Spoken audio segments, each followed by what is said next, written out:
Fala, meus queridos do PS Cerado, muito bem-vindo a mais um vídeo aqui do canal.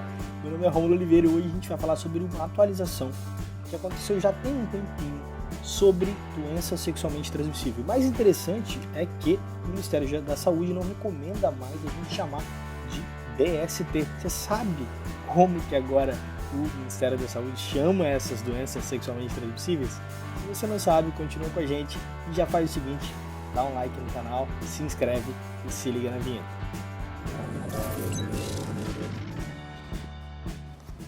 Então bora lá, esse aí é o protocolo que eu falei, o protocolo do Ministério da Saúde de 2020, você pode baixar na internet, mas aí vem a grande sacada, não vai escrever protocolo clínico para DST, a palavra mudou agora a gente chama de infecções sexualmente transmissíveis, e é até interessante que eles colocam isso lá, por que se chamar de infecções e não doença, porque a palavra doença acaba arremetendo a que o paciente deveria apresentar sinais e sintomas naquele momento. E infecções incluiria os pacientes que não têm exatamente a infecção naquele momento. Por exemplo, o paciente com HPV, ele poderia estar com o vírus ali latente durante anos, então caracterizaria mais como uma infecção pelo vírus do HPV do que com uma doença do HPV. Então é até interessante essa nomenclatura. Dentro desse protocolo, dessas diretrizes, há diversas mudanças aqui que a gente poderia ficar várias horas falando, mas eu vou fazer o seguinte, eu quero que você busque aí, inclusive você pode buscar junto comigo, eu quero que você busque sífilis, para a gente ver a atualização que a gente tem sobre sífilis. E o que eu quero chamar a atenção de sífilis são duas coisas importantes aqui. Eles tiveram algumas mudanças interessantes, mas eu quero chamar a atenção de tratamento, então continua comigo aqui até o final para você entender. E eu quero falar, e o que vamos falar aqui agora é sobre classificação, que é a parte de diagnóstico e de exames, não teve uma mudança tão importante assim, mas na parte de classificação há uma mudança bem interessante aqui. Classificação clínica de sífilis. Dá uma olhadinha junto comigo, coloca aí para você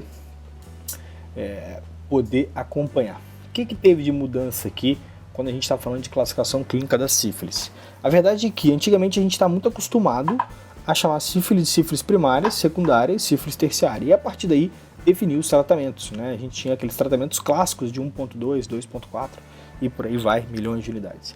O que muda agora? Na verdade a gente simplifica. Traz a palavra sífilis recente e sífilis tardia. Apenas essas duas classificações. E a recente, olha o que acontece. Ela engloba tanto a primária e secundária quanto a latente e recente. O que é infecção latente e recente? É uma infecção que tem até 1 ano de evolução. Simples, né?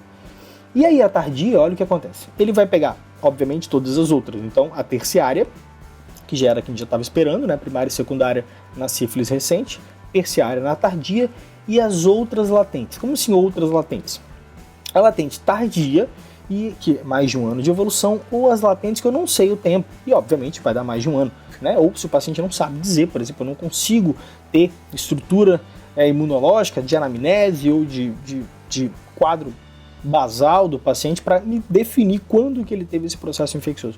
Então nessas latentes onde eu não tenho uma data, também eu vou chamar de sífilis tardia. E aí que vem a grande sacada, porque a partir dessa classificação a gente vai descer aqui é a parte de, como eu te falei, de diagnóstico, não há uma grande mudança, e vamos chegar aqui em tratamento, porque aí o tratamento mudou bastante. Talvez você esteja fazendo o tratamento antigo ainda, né? Então é legal que você tenha isso aqui já mais revisadinho para a gente não esquecer. Aqui, vamos lá. Olha que interessante, olha como é que muda a brincadeira. Então agora, sífilis recente, então seria o paciente com sífilis primária ou secundária, ou latente recente, que é até 1 ano de evolução. O tratamento é como se fosse o tratamento da sífilis secundária antigamente. Então a gente está fazendo o quê? Benzilpenicilina benzatina, 2,4 milhões de unidades. Intramuscular, então a gente vai fazer 2 doses de 1,2 milhões em cada glúteo, uma vez, dose única, matou, resolveu o paciente. Claro, se ele não puder usar penicilina, a gente pode partir para doxiciclina, que é 100 mg de 12 em 12 por 15 dias. E aí vem o outro quadro, na sífilis tardia, então todas as outras, aquela terciária, a latente tardia com mais de 1 ano de evolução ou a latente que eu não sei a data. Como que eu vou fazer o tratamento? Olha que interessante. Mesma coisa, 2,4 milhões, 1,2 em cada glúteo, intramuscular, obviamente, uma vez por semana, só que aí eu vou repetir por 3 semanas. Olha como é que ficou bem mais simples o tratamento. Então, aquele clássico paciente que chega no pronto-socorro, ou com uma lesão cancroide, ou com um quadro de sífilis secundária, você vai fazer o tratamento desse paciente como se ele fosse o antigo sífilis secundária. 2,4 milhões, 1,2 em cada glúteo intramuscular, dose única, acabou. Qualquer paciente que passa desse 1 ano de evolução ou passa dessa sífilis primária e secundária, que a gente vai chamar agora de sífilis tardia, eu vou tratar com 2,4 uma vez na semana por 3 semanas. Simples, ficou muito mais simples, né? Só chamando atenção aqui para a doxiciclina, nesses casos de sífilis tardia, eu vou ter que fazer aí 100 mg de 12 em 12 por 13 dias. Bem interessante, né? Na neurosífilis não há uma grande mudança aqui. Basicamente a gente continua na mesma dose de entre 18 a 24 milhões, né? Uma vez ao dia a gente faz endovenoso isso, administra mais ou menos de 3 a 4 milhões de unidades a cada 4 horas, ou a gente pode fazer em bomba de infusão contínua aí por 14 dias para o paciente.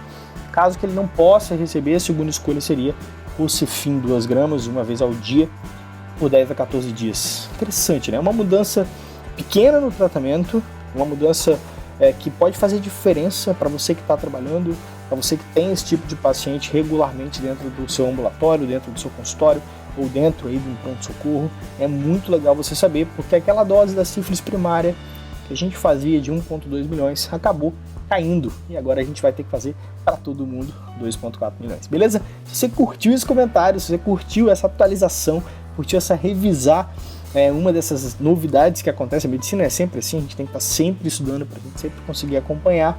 Faz o seguinte, deixa nos comentários algum outro vídeo que você queira ver, alguma outra atualização que você queira revisar, que a gente faz aqui para você. E se você não se inscreveu ainda no canal, deixa eu dar uma moral, se inscreve aí e tamo junto. Valeu!